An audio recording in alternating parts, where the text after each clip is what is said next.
Hello and welcome to the channel at Hope. Yesterday I needed to finish up on a portion of a project. That way the gutter company could come in and do their portion of the job. So I needed to get the fascia boards painted, and as a result I was in Saturday and Sunday. When I arrived Sunday late morning, there was a woman sitting on the bench by the church where I was working, and I recognized her, she recognized me. She was a middle-aged woman.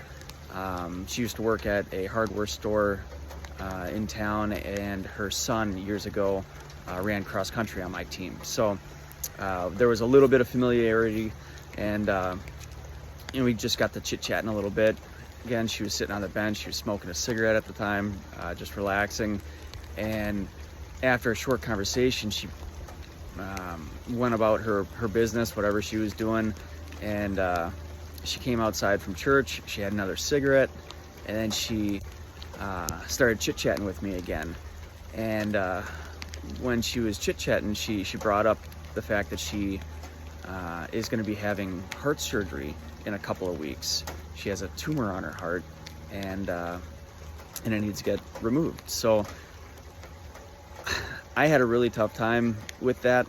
I think even though we kind of know each other, we're essentially strangers, and I think that she was looking for a little bit of sympathy from me, or wanted to hear something other than what I said. The only thing that came to mind that I could say was, maybe you should stop smoking. And that might sound a little harsh, but at the end of the day, we have to take some ownership in the decisions that we make and the consequences that come with those decisions. I don't know her well enough. I don't know her circumstances, her situation. But when you're doing something that very, very clearly affects your health and well-being in a negative way, then you gotta look in the mirror and make a good, hard decision on whether you want to try and do the right thing or not, and hope that it isn't too late. Now, she didn't get upset when I said that, but I don't think that was the response that she was looking for either. So shortly thereafter, there was another gentleman that she came across that she recognized. So almost immediately she started talking about that surgery to him, and I was still in earshot, so I could hear that.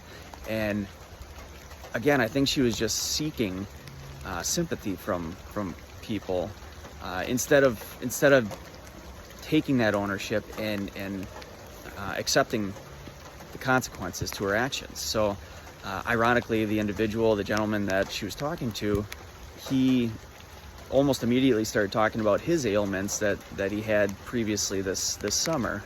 So I'm not trying to make light of other people's situations, but it was almost comical in the response that I heard. And again, at the end of the day, we need to be honest with ourselves and put our best foot forward.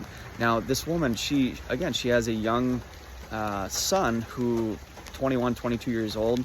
He's going to be alive for probably another 50, 60 years, and I'm sure that he wants his mother to be around for a long, long time.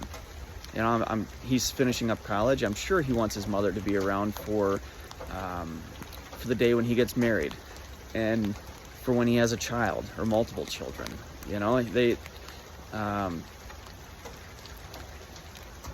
Her presence is important. I'm certain of that. I don't know their situation, but when you continuously do things that are not good for you and that are hurting your health, you're not just hurting yourself, you're hurting the people around you, the people that love you and want you to be around and want you to be the best that you could be. So that being said, put your best foot forward out there. Be honest with yourself, take ownership.